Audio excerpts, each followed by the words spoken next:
안녕하세요. 회복탄력성 고고 인성교육 연수 프로그램 첫 번째 시간입니다.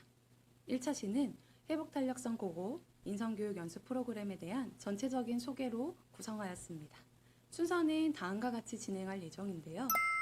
첫 번째로는 회복탄력성의 의미와 그 구성 요소에 대해서 설명드리도록 하겠습니다.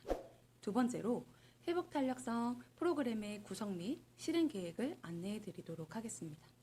세 번째로 학생들에게 회복탄력성 프로그램을 운영하고 난 뒤 효과성 검증한 결과를 안내해 드리도록 하겠습니다. 네 번째로는 자유학기뿐만 아니라 고등학교 진로교육과 연계하여 프로그램을 운영했던 사례를 소개해 드리도록 하겠습니다. 그리고 마지막으로 프로그램의 성과와 프로그램을 운영할 때 고려해야 할 제언으로 마무리하도록 하겠습니다. 첫 번째, 회복탄력성의 의미와 그런 구성 요소에 대해서 살펴보도록 하겠습니다. 회복탄력성 개념은 어디에서 발견되었을까요? 회복탄력성 개념은 워너 박사팀의 하와이 카우아이 섬 연구에서 발견된 개념입니다. 카우아이 섬은 현재는 쉽게 갈 수 있는 섬이지만 1954년 연구가 진행될 당시만 하더라도 열악한 사회와 경제적인 환경에 놓여 있던 섬이었습니다. 매우 고립되어 있었기 때문에 그 섬에 한번 태어나면 떠나지 않고 계속 그 섬에 거주한다는 특징을 가지고 있었습니다. 따라서 워너 박사팀은 다음과 같은 연구의 과정을 세우게 됩니다. 열악한 환경에 놓인 사람들에게서는 사회 부적응자로 성장할 확률이 높을 것이다. 이런 가정을 세우게 됩니다. 그런데 특별한 심각한 상황을 겪은 200명 중에 3분의 1이 아무런 문제 없이 성장을 하였고 더불어 긍정적으로 삶을 살거나 사회적으로 성공한 삶을 사는 사람들의 모습도 발견할 수 있었습니다. 워너 박사팀은 그러한 사람들의 공통점을 보고 회복탄력성의 개념을 발견하게 됩니다. 회복탄력성은 따라서 다음과 같은 의미를 갖습니다. 회복탄력성은 다시 튀어오르거나 원래 상태로 되돌아온다는 뜻으로 스트레스나 역경에 대한 정신적인 면역성 내지 마음의 근육을 의미합니다. 또한 삶에 주어진 역경들에 의연하게 맞설 수 있도록 해주는 힘이 바로 회복탄력성입니다. 역경에 맞서는 힘뿐만 아니라 회복탄력성은 미래의 도전적 과제에 당당하게 맞설 수 있는 힘과도 관련되어 있습니다.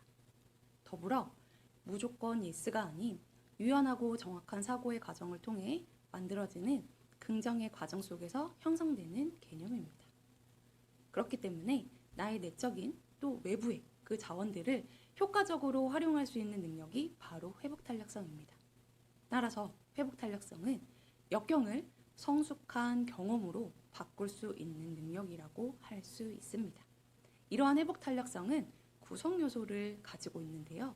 세 가지의 구성 요소가 있고 각각의 구성 요소는 또 세 가지의 하위 요소를 가지고 있습니다. 구체적으로 이제 설명드리도록 하겠습니다. 회복탄력성의 첫 번째 구성 요소는 바로 자기조절 능력입니다.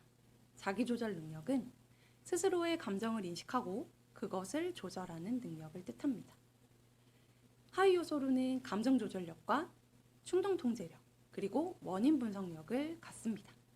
감정조절력은 스스로의 부정적 감정을 통제하고 긍정적인 감정과 건강한 도전의식을 불러일으키는 것과 관계가 깊습니다.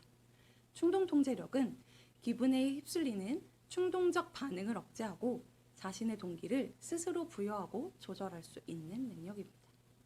원인 분석력은 자신이 처한 상황을 객관적이고도 정확하게 파악해서 대처 방안을 찾아낼 수 있는 능력을 의미합니다.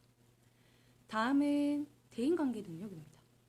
대인관계 능력은 타인의 마음과 감정 상태를 재빨리 파악하고 깊이 이해하고 공감함으로써 원만한 인간관계를 맺고 유지하는 능력을 의미합니다. 대인관계 능력도 세 가지 하위 요소를 갖는데요. 소통 능력, 공감 능력, 자아 확장력을 갖습니다. 소통 능력은 인간관계를 진지하게 맺고 오래도록 유지하는 능력이고 공감 능력은 다른 사람의 심리나 감정 상태를 잘 읽어낼 수 있는 능력을 의미합니다. 마지막으로 자아 확장력은 자기 자신이 다른 사람과 연결되어 있다고 느끼는 정도와 가깝습니다.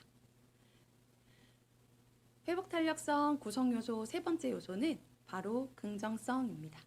긍정성은 긍정적인 생각과 태도를 갖는 능력을 의미합니다. 긍정성도 마찬가지로 세 가지 하위 요소를 갖는데요. 자아 낙관성, 삶에 대한 만족도, 감사하기입니다. 자아 낙관성은 자기 스스로의 장점과 강점을 낙관적으로 바라보는 태도와 관계된 것입니다. 삶에 대한 만족도는 행복의 기본 수준이라 할 수 있는 삶에 대한 만족감과 관련이 되어 있습니다. 마지막으로 감사하기는 삶과 주변 사람에 대해 감사하는 태도입니다. 지금까지 회복 탄력성의 의미와 그 구성 요소에 대해서 살펴보았습니다. 다음으로는 회복 탄력성 프로그램을 어떻게 구성하였고 실제 어떻게 실행해야 되었는지 설명드리도록 하겠습니다. 회복 탄력성 프로그램을 어떻게 학교에서 운영하게 되었는지 설명드리도록 하겠습니다. 회복 탄력성 프로그램은 2017년에 처음으로 학교 현장에서 운영하게 되었는데요. 본 연수 자료에서는 2017년 두 학교의 사례만 소개를 하고자 합니다. 왜냐하면 두 학교를 통해서 학생들의 사전사후 변화를 함께 살펴보았고 그 사전사후 변화를 통해 효과성 검증을 실시했기 때문입니다. 현재도 2017년 이후부터 계속 회복탄력성 프로그램이 요청되는 학교를 통해 프로그램을 운영하고 있다는 점을 말씀드리고 싶습니다. 그러면 두 학교에 운영했던 사례를 구체적으로 소개해 드리도록 하겠습니다. 인천 A중학교와 김포의 B중학교에서 회복탄력성 프로그램을 운영하였습니다. 인천의 A중학교 같은 경우는 자유학기제를 운영하고 있던 학교였고 회복탄력성 반을 신청한 22명의 남학생에게 운영을 하게 되었습니다. 그렇기 때문에 총 2시간씩 그리고 8주 동안 매주 한 번 만나서 진행을 하게 되었습니다. 김포의 B중학교 같은 경우는 자유학기에 있던 학생들은 아니었지만 중학교 3학년 학생들이 고등학교 입시를 끝내고 고등학교가 정해진 상태에서 자신의 어떤 꿈을 탐색해가는 활동 중의 하나로 회복탄력성 프로그램을 경험하게 되었었습니다. 김포의 B중학교는 남녀공학의 학교였고 그리고 학기 말이었기 때문에 4일 연속으로 2시간씩 매일매일 진행을 하게 되었습니다. 차시별 계획은 다음 화면에 보이시는 그 계획과 같은데요. 실습 프로그램에서 구체적으로 설명을 드릴 것이기 때문에 본 전체적인 설명 영상에서는 간단하게만 소개해 드리도록 하겠습니다. 1, 2차 시에서는 학생들에게 회복 탄력성과 건강한 마음 가꾸기의 개념에 대해서 설명을 했고 학생들에게 회복 탄력성 사전 검사를 실시했습니다. 그리고 3차 시와 4차 시에는 소중한 나의 가치 찾기와 나의 삶의 목적에 관련된 학습 내용들을 함께 진행하였습니다. 5차 시와 6차 시에는 소중한 나의 강점 찾기와 건강하고 행복한 삶을 위한 연습에 관련된 학습 내용들을 함께 진행하였습니다. 그리고 7차 시와 8차 시에는 자기효능감과 마음챙김 영상과 관련된 내용들을 학생들과 함께 운영하고 마지막 시간에는 회복탄력성 사후검사를 진행을 하였습니다.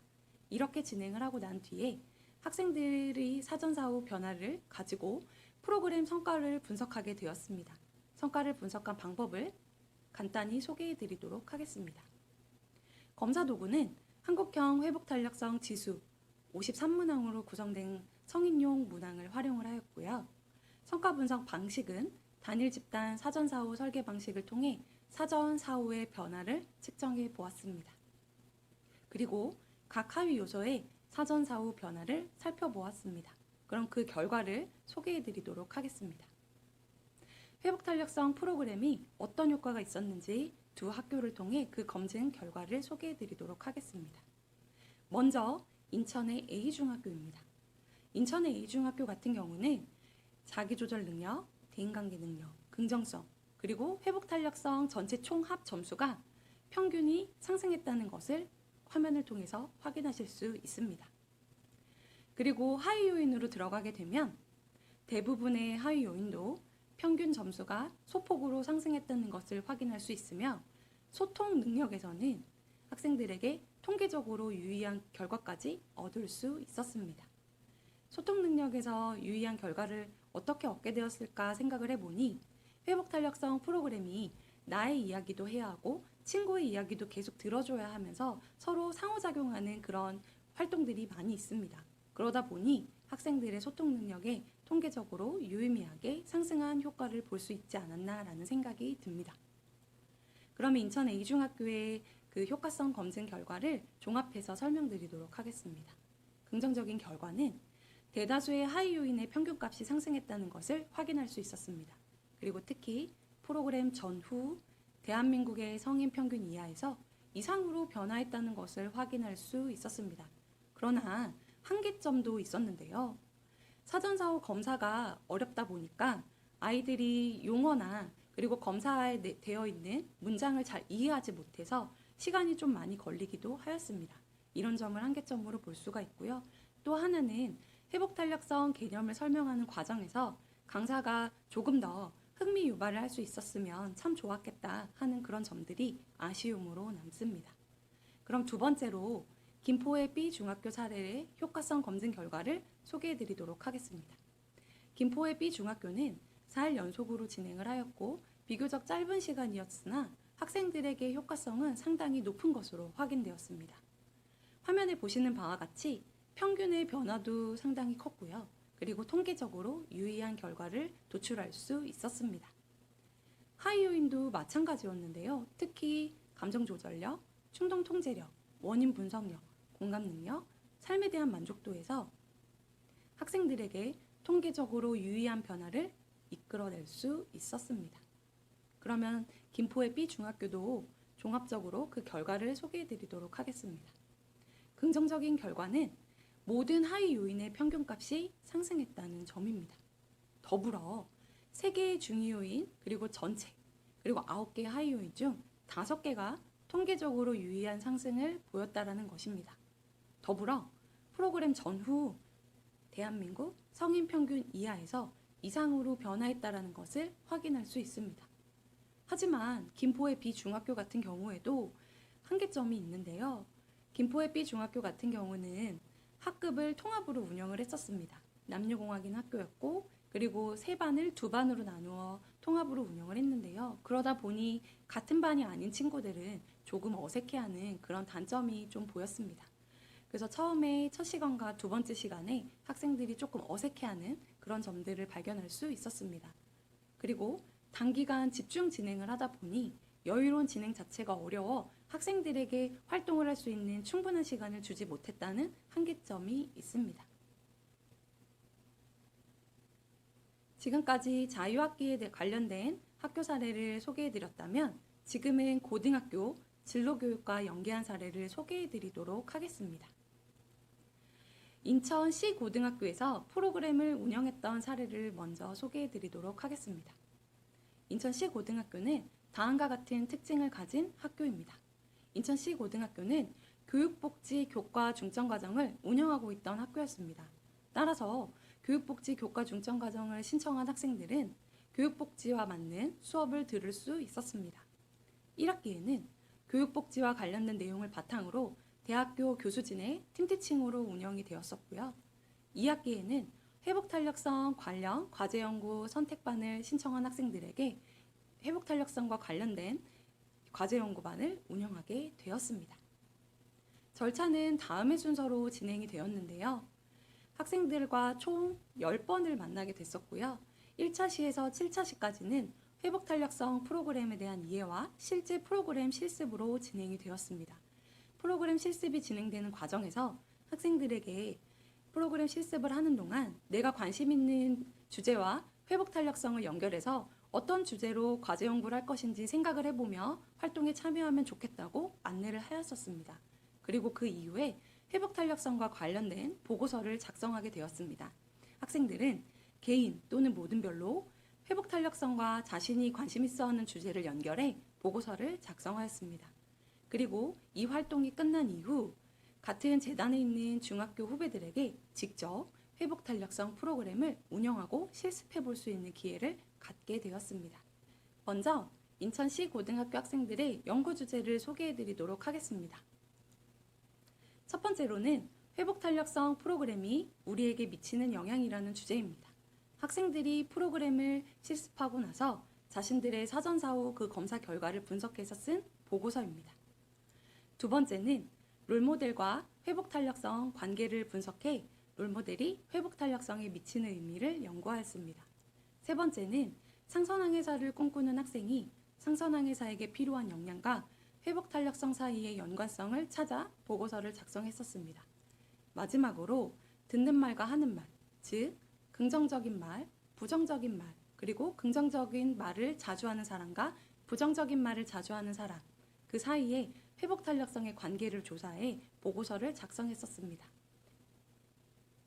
이렇게 보고서를 작성한 후에 고등학생들은 학교급별 연계 프로그램 운영에 참여하게 됩니다. 화면과 같이 회복 탄력성 프로그램을 중심으로 하여 인천 아이대학교 대학생, 사범대학생이었거든요. 사범대학생 멘토와 그 다음에 고등학교 학생들이 멘티이자 멘토가 돼서 활동을 하고 인천에 있는 D중학교 학생들은 멘티가 되어 이 프로그램에 참여하게 되었습니다.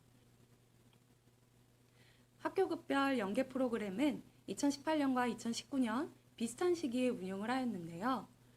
화면에 보이시는 바와 같이 운영 강사 및 멘토 구성은 다음과 같이 진행이 되었습니다. 총 4개의 반에 3개의 반을 강사가 들어가고 각 반별로 대학생 멘토 2명과 고등학생 멘토 3명에서 4명이 들어가 모듬에서 참여하게 되었습니다. 특이점이 있다면 4번째 반에는 수업을 들었던 고등학교 학생들이 직접 회복탄력성 프로그램의 교사가 되어 운영을 했다는 점이 특징이라고 볼 수 있습니다. 이 프로그램을 운영한 결과 중학교 학생, 고등학교 학생, 그리고 대학교 학생 모두 매우 만족한 결과를 얻을 수 있었는데요. 구체적으로 학생들이 답변한 내용을 통해서 살펴보도록 하겠습니다. 중학생들의 만족도 결과를 먼저 보시겠습니다. 고등학교 언니들이 멘토를 해주어 중학생의 눈높이를 맞춰주었기 때문에 좋았다. 회복 탄력성에 대해서 도덕 시간에 들은 적이 있었는데 더 자세히 알 수 있었고 기억에 남을 것 같아. 많은 활동으로 되어 있어서 좋았다. 프로그램이 재미있었고 나의 회복 탄력성이 더 높아졌다. 라고 이야기하였습니다. 두 번째로 고등학생들의 만족도 결과를 살펴보겠습니다. 고등학생들은 내가 선생님이라는 직업을 선택했을 때 어떠한 상황에서 어떻게 대처해야 하는지 알게 되었다. 진로가 상담 쪽과 관련이 있어서 도움이 많이 되었다. 직접 멘토로 나서서 친구들을 가르쳐주니 서로에게 유익했고 회복 탄력성 프로그램을 통해 자신감과 자존감이 많이 높아졌다 라고 이야기를 하였습니다. 그리고 멘토로 활동을 하며 나의 회복 탄력성도 키울 수 있었고 성장에 도움을 줄 수 있는 방법들을 생각해 보게 되었다라고 이야기해 주었습니다. 마지막으로 대학생들의 만족도 결과를 살펴보겠습니다. 대학생들은 사범대학생이다 보니 학교 현장의 실제 분위기를 느끼는 체험을 할 수 있어서 좋았다라는 평이 가장 많았고요. 중학교 학생들과 직접 만나서 소통하고 자유학년제에 대해 알게 되어 좋았다는 의견이 많았습니다. 학생들을 교실에서 직접 지도하는 경험을 통해 학생에 대한 이해를 높일 수 있어서 좋았다는 의견도 있었습니다. 마지막으로 교육 현장의 분위기를 파악할 수 있어 좋았다라고 의견을 남겨주었습니다. 지금까지 고등학교 진로교육과 연계한 사례를 소개해드렸는데요. 그렇다면 본 프로그램의 성과와 재원으로 마무리해보도록 하겠습니다. 프로그램의 성과를 먼저 안내해드리도록 하겠습니다. 회복탄력성 프로그램을 통해 효과성을 확인했다는 점에서 의미 있는 프로그램이라는 점을 알 수 있습니다. 또한 학생과 교사 모두의 변화를 도모할 수 있는 프로그램이라는 점에서 의미가 있다라고 할 수 있겠습니다. 더불어 대학생과 중고등학생이 함께 구상하고 만들어갈 수 있는 교육 프로그램이라는 점에서 의미 있는 프로그램이라고 생각합니다. 마지막으로 중고등학생 스스로 진로를 직간접적으로 체험할 수 있는 기회 마련의 장에 본 프로그램이 활용될 수 있다는 점에서 의미 있다고 할 수 있습니다. 그럼 앞으로 본 프로그램을 운영할 때 어떤 점들을 고려해야 할까요? 첫 번째로는 학교의 풍토나 학생의 발달 단계, 그리고 학생의 요구를 고려한 설계가 필요하다는 점입니다. 두 번째로는 학생의 관심을 촉진할 수 있는 참여형 프로그램이 지속적으로 연구될 필요가 있다는 점입니다. 앞서서 학생들의 만족도 결과를 보셔서 알겠지만 학생들은 실제로 참여를 할 수 있는, 그리고 참여를 많이 할 수 있는 그런 프로그램들을 좋아한다는 것을 알 수 있습니다. 세 번째로는 회복 탄력성의 개념과 프로그램 운영에 대해서 교사가 잘 이해하고 있어야 합니다. 본 프로그램을 운영하기 위해서는 교사가 실제 실습을 해보는 경험도 있어야 하고 회복 탄력성을 학생들에게 가르치기 위해서 어떻게 하는 것이 효과적인지에 대해서 고민을 하는 그런 과정들이 필요합니다. 더불어 사범대와 중등학교 현장 사이에 교육적 인식을 공유하고 통합적 교육 과정을 마련하는 그런 기회로 작용할 수 있다는 점에서 프로그램을 운영하는 데 도움이 될 수 있을 것이라 생각을 합니다. 지금까지 회복 탄력성 프로그램의 전체적인 설명을 들으시느라 수고 많으셨습니다. 다음 2차 시에서 5차 시까지는 프로그램 실습에 대한 구체적인 안내를 진행할 예정입니다. 수업은 여기까지 진행하도록 하겠습니다. 감사합니다.